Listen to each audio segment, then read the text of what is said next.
Most people who should have started on their way to wealth long ago complain that they don't have capital, so they stay frozen waiting endlessly for capital to show up.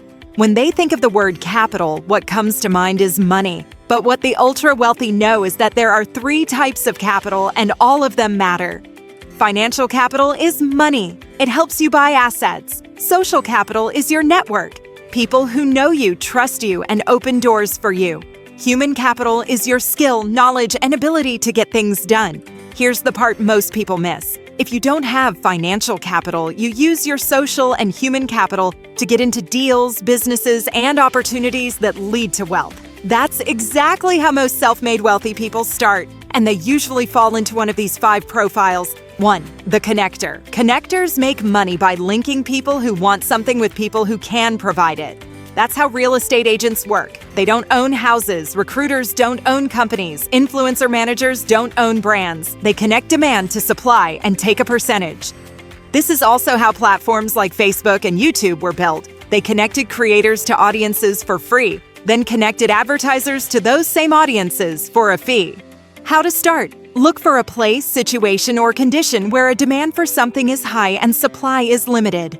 Then look for a person who can supply what's in demand and structure a simple win-win deal linking those in demand to those who can supply.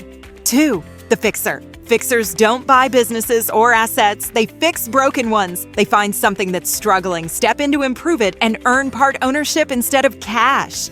Steve Jobs is a famous example. He was pushed out of Apple in 1985 and sold almost all his shares. When he returned in 1997, Apple was close to collapse. He didn't buy the company back. He cut failing products, rebuilt focus, and fixed what wasn't working. Because of the value he created, Apple rewarded him with millions of shares, which later became worth billions as the company recovered. This same pattern happens every day when people turn around rundown properties, revive failing restaurants, or rebuild struggling businesses in exchange for equity. How to start? Look for problems most people avoid and offer to fix one for a share of the upside. 3. The sweat equity contributor. A sweat equity contributor earns ownership mainly by doing the work, not by putting in money. They bring skills, effort, and execution, building the product, running operations, selling, or growing the business, while others bring most of the financial capital or connections. Mark Zuckerberg is a clear example.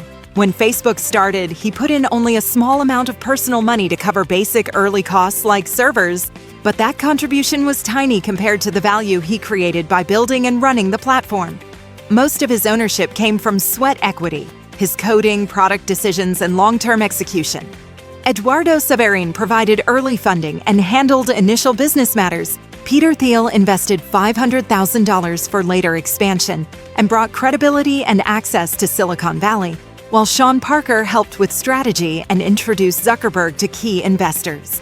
Each person contributed a different type of capital, but Zuckerberg's largest share came from the work he did, not the money he put in.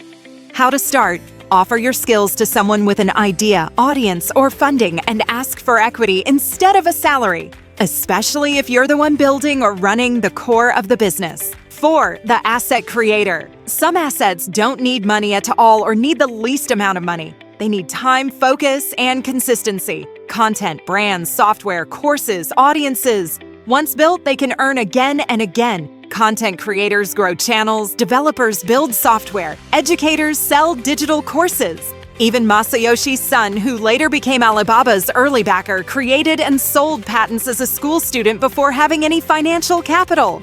How to start? Pick one platform or skill and commit to showing up consistently. 5. The multiplier.